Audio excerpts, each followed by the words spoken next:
Hi, it's Edita. So today I just want to have a talk with you about the real reason why I started coaching. And believe it or not, that reason, it was a promise that I made many, many years ago. I remember when my Hallmark had turned into a Lifetime. And if you watch those shows, Hallmark, Hallmark is like the beautiful love stories and all of those things. Well, what I thought was a Hallmark, after one call, after a couple of events turned into a Lifetime situation. And I remember one day, after going through the acceptance, the trauma, the pain of realizing that what I believed was the perfect thing, the perfect marriage, was not even really a marriage at all. It was all fake, it was fraud. If you've ever gone through something like that, at first you're in disbelief. And you literally may go to sleep and wake up and say, that was just a dream, until you turn around and you see your child laying there and say, no, it wasn't a dream. This was very, very real. Well, there are some things that I had to do.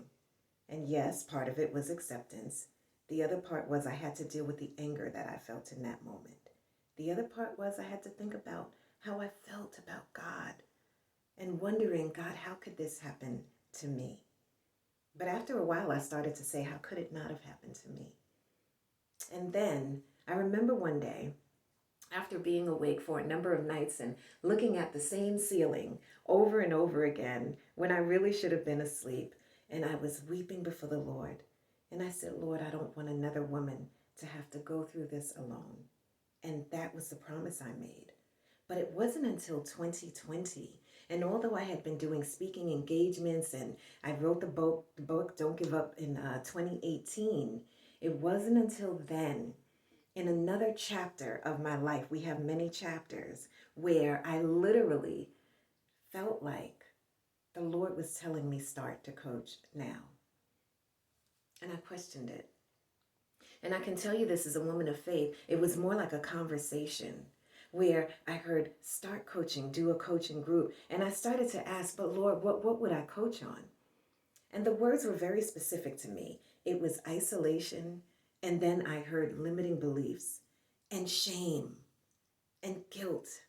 And there were things that I had gone through, that I had struggled with in this faith journey with God.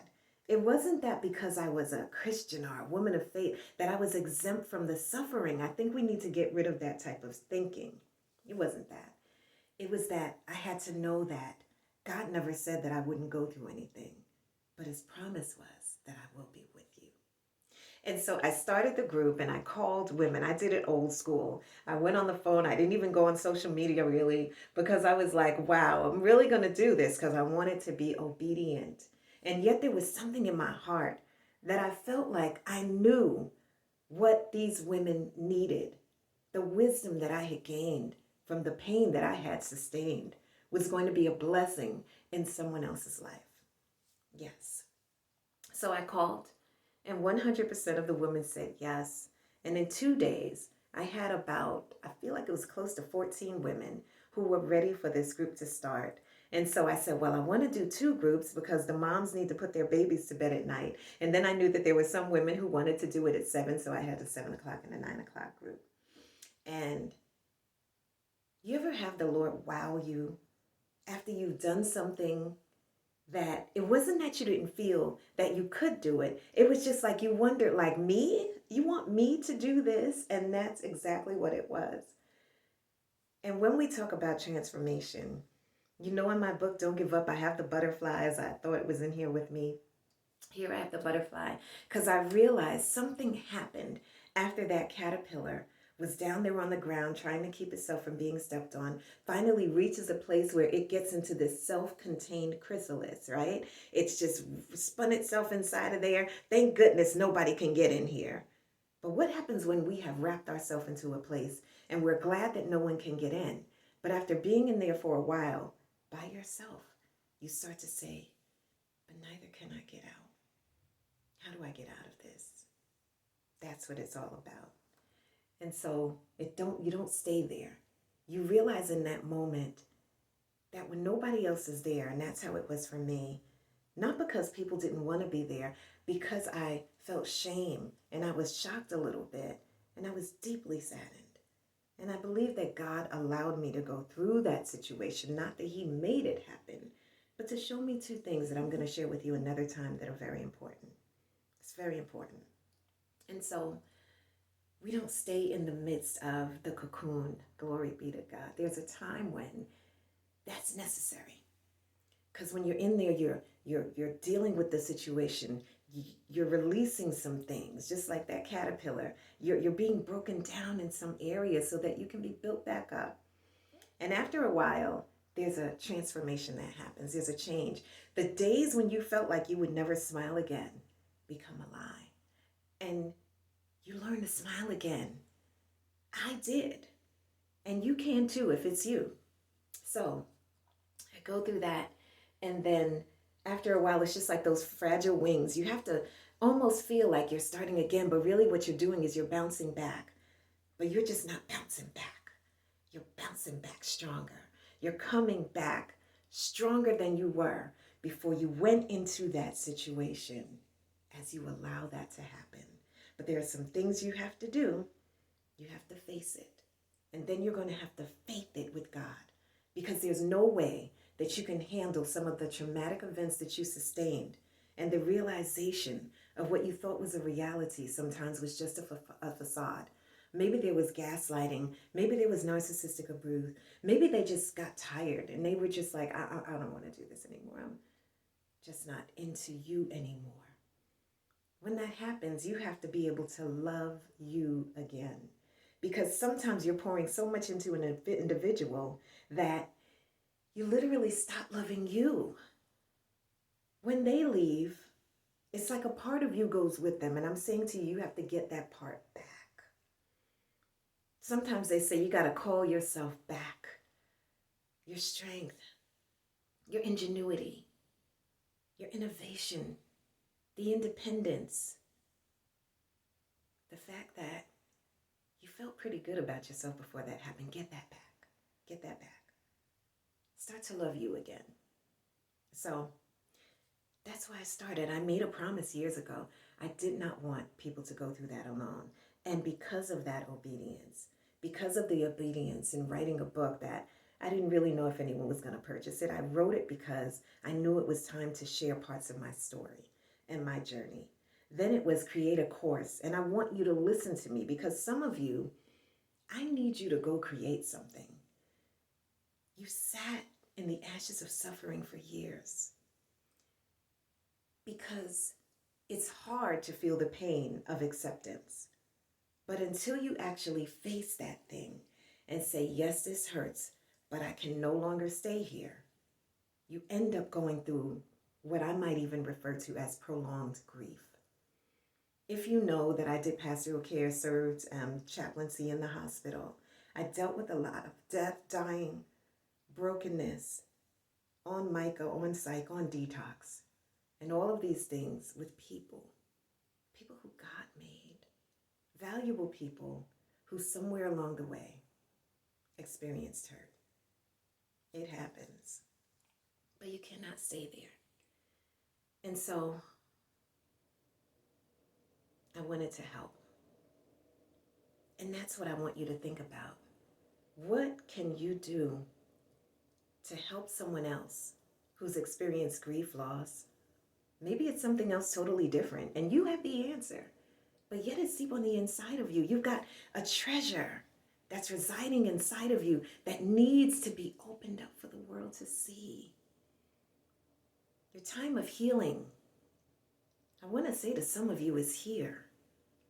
But the only way that it can actually happen is that when you choose to actually say, I deserve to live again. I'm getting up from here. Hey, thank you, Lord. Oh, yes, I'm a woman of faith. I feel God's presence, his love sometimes. And it's not just that I'm feeling it for you. You know, like a cheerleader. Cheerleaders don't stand there for their team and they're like, you're going to win. You're going to win. No, they're like, you're going to win. You're going to win. You cannot lose. And sometimes it's when the team seems like it's losing that they get louder, that they express themselves even more, that their voices raise. And that's why I'm here. I'm raising a voice that was silenced, a voice that the enemy thought was never going to rise up again, a voice that when I was a child in public school, that they wanted me to be quiet. And I was bullied for just about every time I would speak up or answer a question in class and raise my hand, being the shy girl that I was. Yeah, I was very shy, and I would sit in the back because I wanted to hide. But let me tell you something, if you're that shy girl, the reason why you feel that is because there's a part of you that's supposed to be out there. There's a part of you that's like a lamb that knows deep inside that you need to be roaring like a lion. You know it, you feel it, it's there. And sometimes you try to fight it, but the reality is that you can't. Because when God puts a gift on the inside of you, when God puts a message on the inside of you, the enemy sometimes will see it. He doesn't know everything, but he knows that you're gifted, and he can see the light of the Lord in your life, that you will be used. Glory be to God, that you will rise again. And he tries to stop you, and he tries to sift you, and he lies to you and tries to make you think that it's your voice when it really is not. It's really the enemy's voice trying to get you from being healed, from going after it, from recovering, from bouncing back stronger, from being the empowered woman that you're supposed to be. And he will keep playing the scene over and over again in your mind, trying to make you think that you don't deserve to live, to thrive, to have that business, to be that coach, to write that book, to start that ministry. He will try to silence you. And I came on today as a woman of faith, as a coach, as a messenger of the Lord, to tell you that it's time to get up. It's time to occupy the space again, the space that you moved out of because of distraction, because of hurt, because of pain, because of shame, and because of guilt. It is time for you, woman of God, to start to soar in the presence, in the power, in the ability, in the strength, in the ingenuity of our sovereign God that has called you for more than just suffering. He's called you to stand. He's called you to rise. He's called you to embrace unapologetically who he really has called you to be when he knew you before you were ever in your mother's womb. And the enemy got a glimpse of what your could be, of what your should be, and of what your can be. And he tried to stop you for so many years. You know there's so much more for you. It's time to get up. There's a scripture that is in Isaiah, and I'm trying so hard, but I will not quench the Spirit of the Lord for what I feel right now, because some of you, the intent was that you literally had a Job's wife experience where you looked at the situation and you were so distraught and discouraged that he wanted you to curse God and die, but you did not, because grace held you together. And there were days when you felt like you were going to lose your very ever-loving mind. But God, I know what that was like. I cried and I cried for a long time. A long time. And I wondered, Lord, when? When is this pain going to stop? But the reason why it took longer than it needed to was because it was so hard to deal with it. In a way, I didn't want to share that suffering with the Lord. I wanted to just sit there. And I was in this fight or flight. Glory, glory. Yes, yes, yes. Some of you have been in a fight or flight mode for far too long. And what it's doing, it's causing you to be so weary, because deep inside your adrenaline is just going. And that is not what the fight or flight is for. Fight or flight is when there is an intense situation where you see an animal, right? You think about the gazelle, you think about that deer, you think, and it sees the opposition, the opposer is there, and their senses are firing off because they know something's not right, something's off, but I just don't know where it is. And some people have lived in that space for far so long where you're still firing, and you're still, some of you have been stalked. I was too. And for a period of my life, I was just like, Lord, what? Right, on social media, he was there under another name and all that stuff. And I didn't even want to show up as the business owner that God called me to be, that he called me to embrace, not just for me, but for the women, for the men also who were out there, who were hiding in the caves. When God called you to rise to the mountaintop, the time of hiding has to be over. But you're going to have to shake yourself from the dust and arise. Yes, there's a period of time in your life where you will be right there and you will be in the ashes of your suffering like Job. But even in that, God knew that there was a appointed time when he was going to bring him out and he was going to recover. And for his shame, he was going to receive double honor, double victory, double for the trouble. You can too. You can too. It's time to come out of hiding. It's time to accept that your healing is here. It already happened on the cross. You don't have to carry that burden any longer. That burden that you've been carrying, actually, it belongs to God. But he gives us a choice. He says, come unto me, all ye that labor and are heavy laden. I will give you rest. You will find peace for your soul. And not only will you find peace, but you will find victory. And as a matter of fact, when I was walking through that wilderness season, and I've had different seasons of being processed and being in the wilderness, and I thank God for it all this day.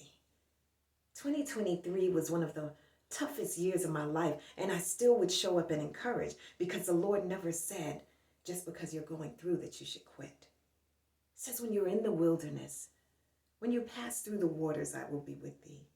And through the rivers, they will not overflow thee.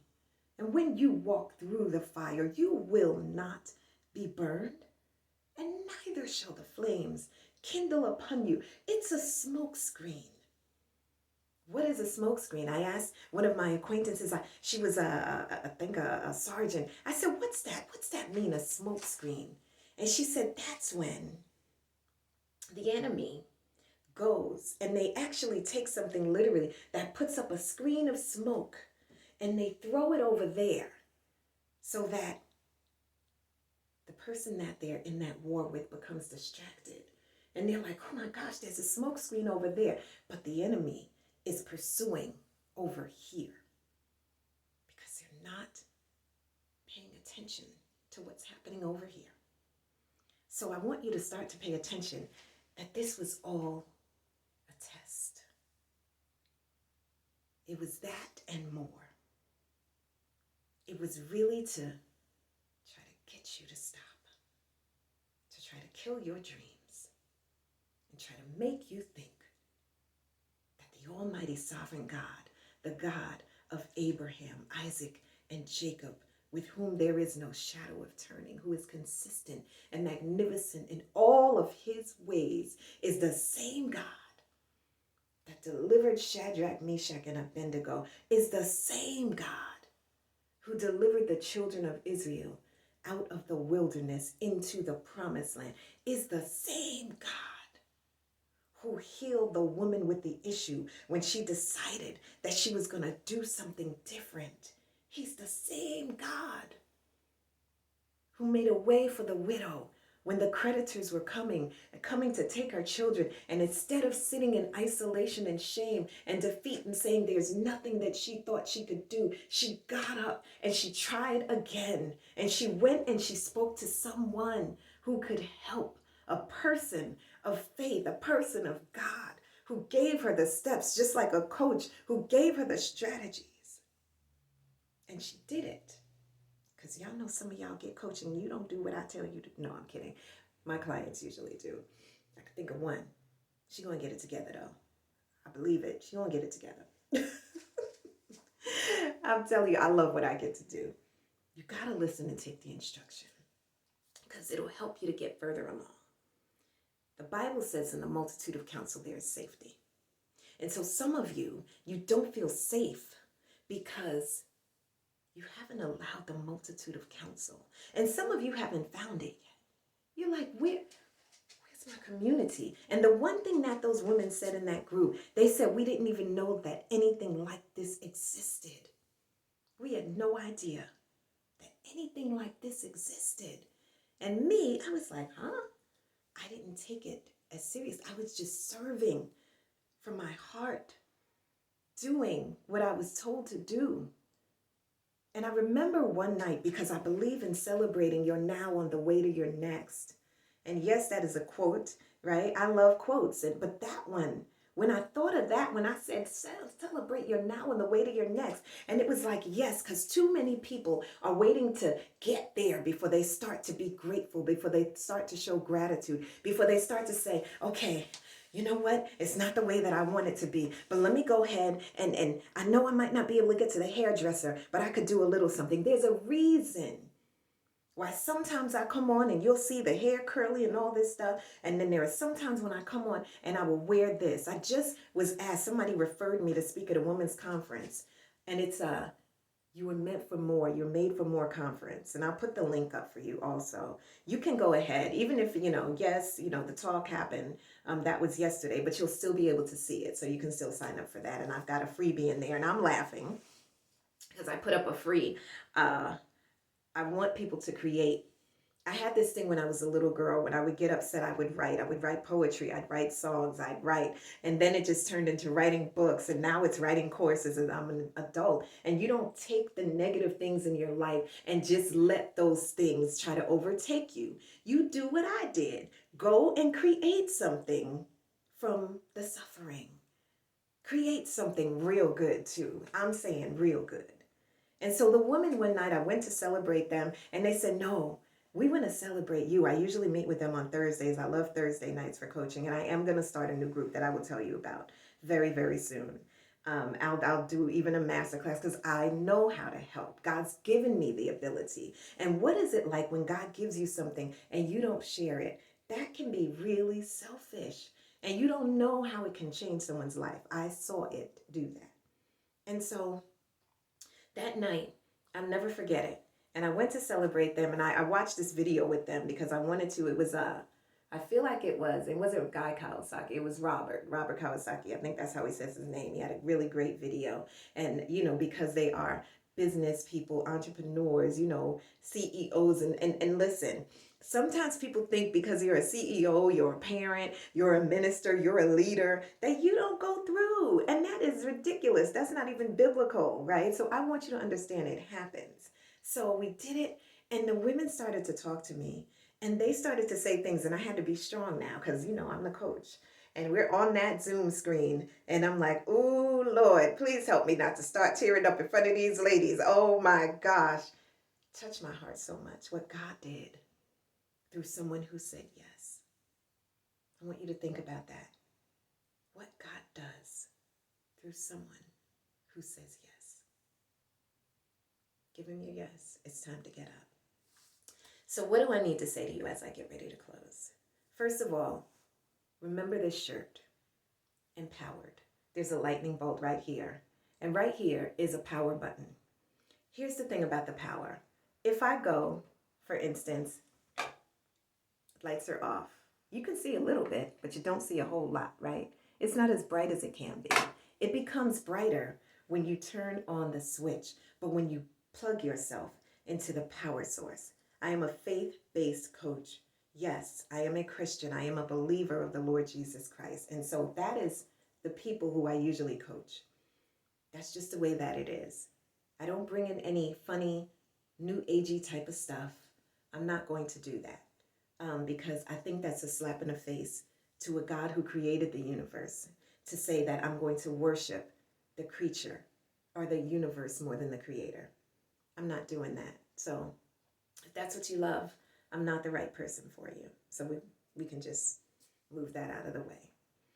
Now, I do have a course, and that's where I really do want you to start. And the reason why I created the course is because one day I had some women call me, and they were friends also, and they were distraught. And I was saying, wow. And I'm hesitating because I remember that day. And sometimes the Lord will be speaking to you because you're wasting time. You're taking too long. He's telling you to create the course. And if you're saying, but I don't know how to create a course, I don't know how to start with writing the book, I don't know how to get it on Amazon, I'll help you. Let me know if you want me to help you with that. That's one of the things that the Lord let me know. Don't wait. Do it. You learn how to do it. And then you teach others. It's not as hard as you think. You're going to be shocked. And so I've helped multiple people to write their books too, because I'm like, these gifts, you got to use them and they become bestsellers, whatever that means, right? But it's good to say that. I'm a bestseller. I'm a bestseller too. Woo! Feels good, right? But you want to sell it. You want to get it out there. We're going to talk about how a lot of Christians also struggle with selling. And some people are made to feel poorly about that, but yet you're at home being concerned about people on your social media. You know who you are, and you're not selling because what will they think? Well, what will they think when you lose your place? Don't go there, okay? We could talk about that too. Don't go because you got a good heart, but yet you're not being integral and you can't pay your bills. Let's not do this anymore. It's time to